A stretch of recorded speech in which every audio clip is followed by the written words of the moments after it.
शुक्ल पक्ष की नवमी तिथि पीला चंदन घिसकर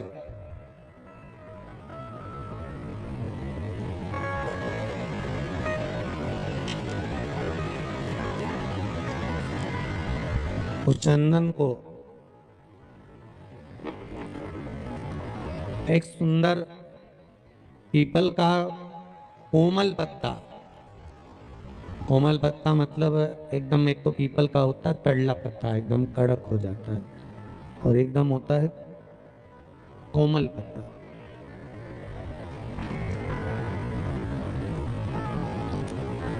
उस पीपल के कोमल पत्ते पर पीला चंदन घिसकर, जो वो चंदन होता है, उस चंदन को घिसकर उस चंदन को उस पत्ते पर रख लें। और महाराज उस पत्ते को मध्याह्न के समय पर, जैसे जब सुबह के समय पर सारी पूजन हो जाए, अर्चना हो जाए, भगवान शिव के मंदिरों में जल समर्पित हो जाए, उसके बाद में जब बाबा एकदम आनंद में विराजे हों, तब जहां शिवलिंग रखा होता है,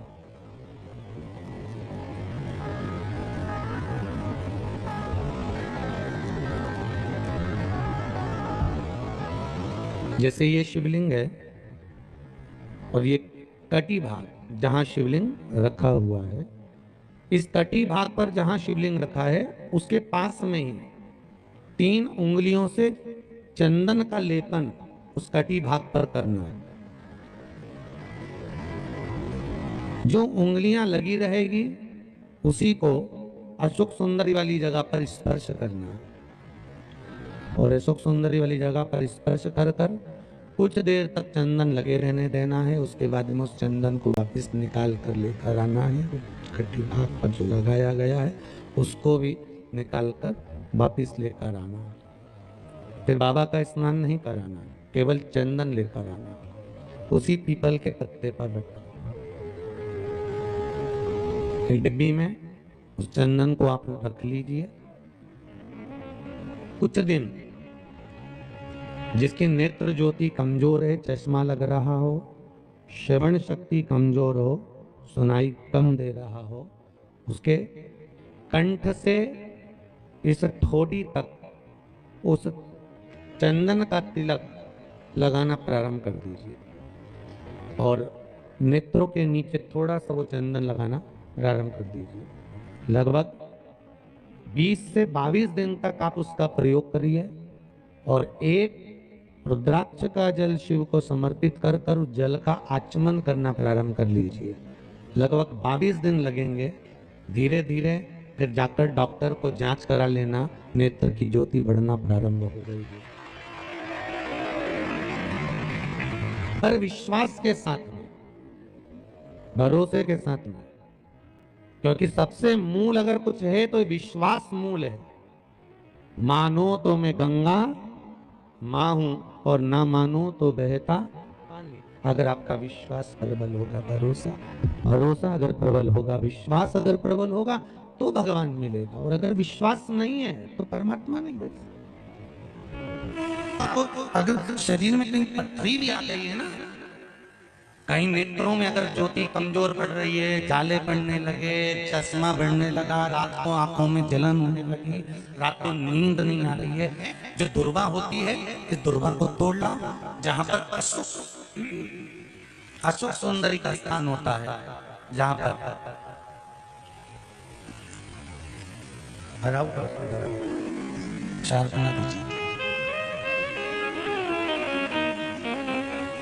अशोक सुंदरी का जो स्थान होता है, उस अशोक सुंदरी के स्थान पर उस दुर्वा को रख दो, और कुंदकेश्वर महादेव का नाम। कौन से महादेव का नाम लेना है? कुंदकेश्वर। उस दुर्वा को उठा कर लिया, उस दुर्वा को लेकर आओ। लगभग 20-25 दुर्वा लेना, उसको लेकर आइए। सुबह सुबह कुंदकेश्वर महादेव का नाम लेकर उसको खाना प्रारंभ कर दीजिए। एक दुर्वा रोज खाओ, जो पथरी है या नेत्रों में तकलीफ है या कोई ना कोई रात्रि को नींद नहीं आना, बेचैनी हो जाना, घबराहट होना, धीरे धीरे धीरे धीरे 20 दिन की वो दुर्बा है, 20 दुर्बा, एक एक दिन खाना चालू करो, 4 या 5 दिन लगेंगे, अपने आप आपको कोई गोली खाने की जरूरत नहीं पड़ेगी, नींद अपने आप आना प्रारंभ हो जाएगी और बेचैनी। अशोक सुंदरी वाली जगह पर दुर्गा समर्पित कर कुंदकेश्वर महादेव का नाम लेकर, कौन सा महादेव? कुंदकेश्वर महादेव का नाम लेकर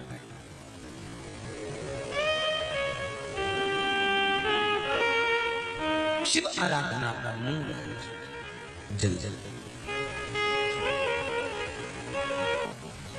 मेरी माताओं से, मेरे भाइयों से, लाखों करोड़ों लोग शिव महापुराण की कथा यो आस्था चैनल पर और फेसबुक यूट्यूब पर सुन रहे हैं, उनसे भी कहूँगा, अगर लक्ष्मी नहीं आ रही, संपदा नहीं आ रही, व्यापार नहीं चल रहा, तकलीफ बहुत ज्यादा हो रही है, कष्ट पर कष्ट बढ़ रहा है, कोई अच्छा कर्म हो ही नहीं रहा, एक बीते से नाम कर छोटा सा सफेद वस्त्र ले लो, उस वस्त्र में 108 चावल के दाने रख लीजिए, एक सफेद पुष्प की पत्ती या पुष्प जो मिल जाए वो रख लो, फूल भी ना मिले तो एक चावल का दाना अलग से रख लीजिए,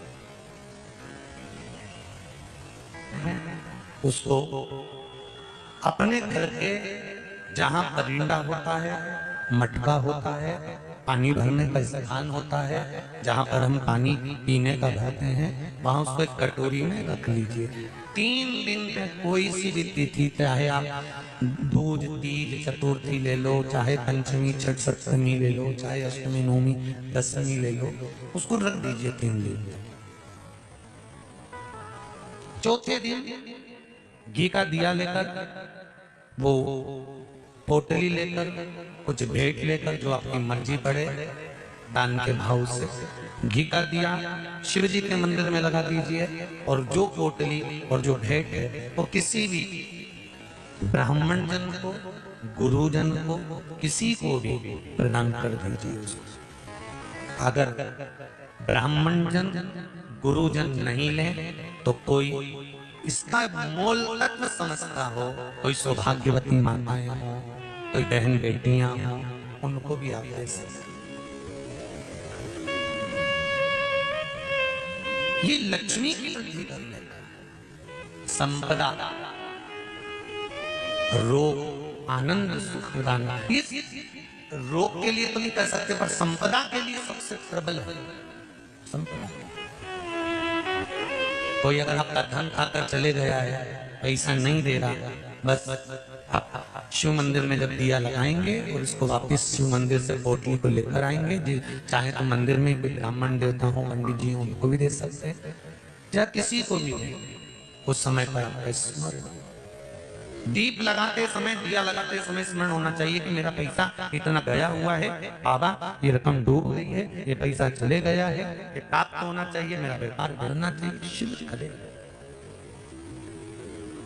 अरे तेरा ही दिया मैंने खाया पिया है, तेरा शुक्रिया है, तेरा शुक्रिया, मुझे बहुत दे दिया है, तेरा शुक्रिया है।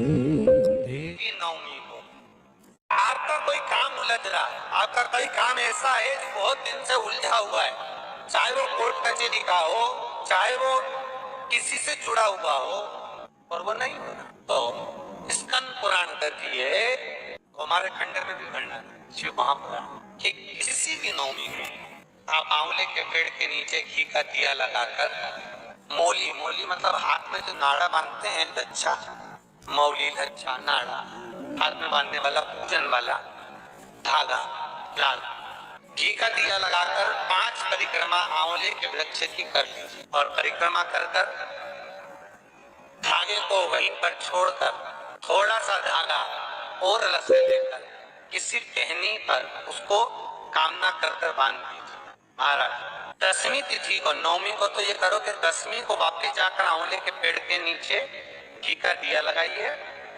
और जो धागे की आपने टहनी पर जो धागा बांधा है उसको खोल कर लिए अपने हाथ पर बांधकर उसी धागे को पहनकर अपने काम के लिए निकल जाइए, आपको सफलता प्राप्त हो जाए। स्कंद पुराण में आंवले के वृक्ष का बड़ा महत्व है। वृक्ष में जो गोंद लगती है वो ब्राह्मण हत्या का निश्चय है। पृथ्वी पर जो वृक्ष लगते हैं और वृक्ष में जो गोंद लगती है वो ब्राह्मण हत्या का निश्चय है। बंजर भूमि ब्राह्मण हत्या का निश्चय है। इसलिए हमारे यहाँ शास्त्र कहता है तुम्हारे बहू का अगर चाहता हो, बहू की डिलीवरी होए, बहू को संतान होए तो खूब घी में गोंद तल कर खिलाओ। और जन्माष्टमी रामनवमी पर भगवान का प्रसाद तैयार करो तो उसमें गोंद मत डालना, क्योंकि उसमें ब्राह्मण हत्या का निश्चय है। भगवान के प्रसाद में गोंद नहीं आना चाहिए। मेरी जीजियों,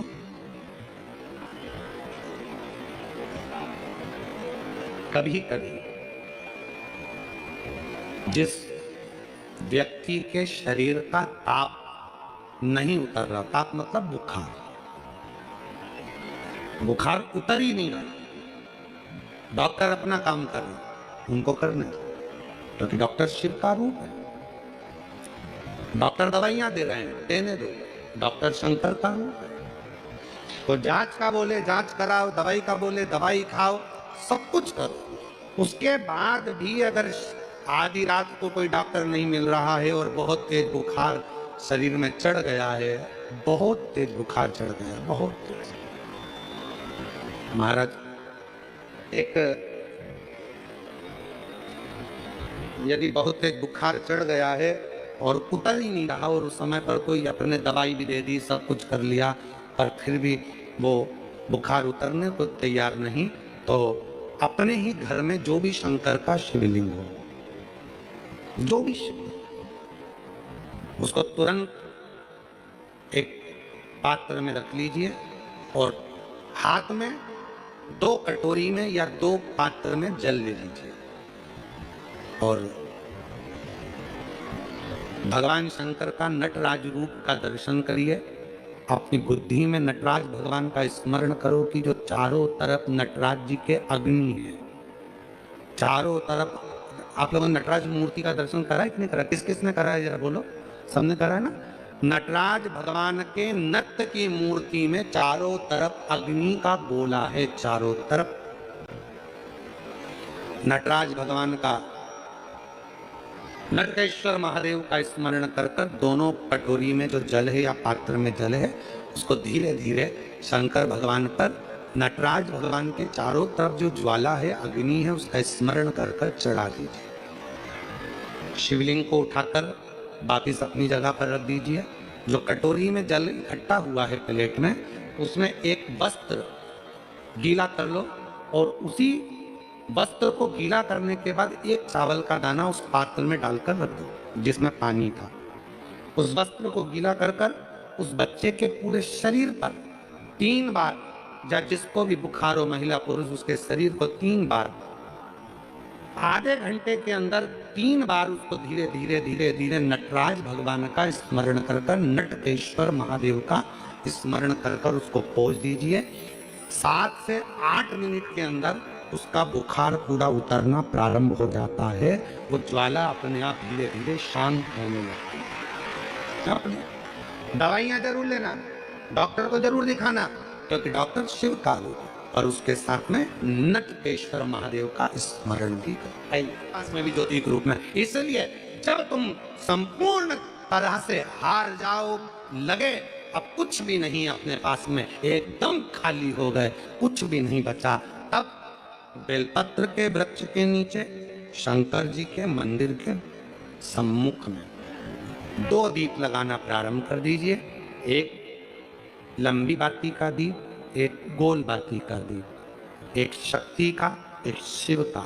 दोनों दीप घी के दोनों सामने रखो, बाबा को प्रार्थना करो। शिव मंदिर में लगाने के बाद फिर बेलपत्री के वृक्ष के नीचे जाओ। उस बेलपत्री के वृक्ष के नीचे जाना जिसकी छांव तुम्हारे ऊपर पड़े। पौधा नहीं, पौधे की छांव नहीं आ पाती अपने ऊपर, पौधा छोटा सा रहता है, उसकी छांव नहीं आती। बेलपत्र के वृक्ष की छांव में बैठकर 2 दीप लगाओ जिसकी छांव है। 2 महीना नियम ले लो, शाम के समय पर दिन भर मेहनत करूंगा, परिश्रम करूंगा, अपने व्यापार को बढ़ाऊंगा, कर्म करूंगा, मेहनत करूंगा, और शाम को प्रदोष काल में मेरे घर का कोई भी व्यक्ति जाएगा, शिव मंदिर में 2 दीप और बेलपत्र के वृक्ष के नीचे 2 दीप लगाएगा। 2 महीना इंतजार करना, मेरा बाबा हाथ पकड़कर तुम्हें ऐसा तोड़ाएगा कि शिव अपने आप करुणा करेगा। और मेरी जीजियों, मेरे जीजाओं, मेरी बेटियों, बेटाओं, मेरे बुजुर्ग माँ बाप, याद रखना, बेटा अगर गलत संगत में जा रहा है, पति गलत संगत में जा रहा है, बेटियां अगर कहीं गलत संगत में जा रही हैं, परिवार गलत लाइन पर जा रहा है, अगर इन सबको तुम्हें सतमार्ग की ओर लेकर जाना है, सही मार्ग की ओर लेकर जाना है, तो अपने घर से 1 लोटा जल ले जाकर शिव को चढ़ाना प्रारंभ करो। वहां से थोड़ा सा जल लाकर जितने भी घर के सदस्य हैं उनको आचमन कराना, पिलाना चालू करो। वो ना पिए तो एक जग के अंदर पानी में थोड़ा डाल दो और सबको वो पानी पिलाना प्रारंभ करो, या अपने घर के दरवाजे पर उस जल को छींटना प्रारंभ करो, या अपने घर के दरवाजे पर श्री शिवाय नमस्तुभ्यम एक चिपका दीजिए, लगा दीजिए, लिख दीजिए, जिसके नीचे से ये बार बार निकलेंगे तो निश्चित है हमारे घर में कभी कोई बुरी सोच, गलत विचार या गलत मार्ग कोई नहीं पकड़ेगा। एक न एक दिन सतमार्ग जरूर सामने आएगा, एक न एक दिन सतमार्ग आएगा। बस थोड़ा सा प्रयास, थोड़ा सा बल।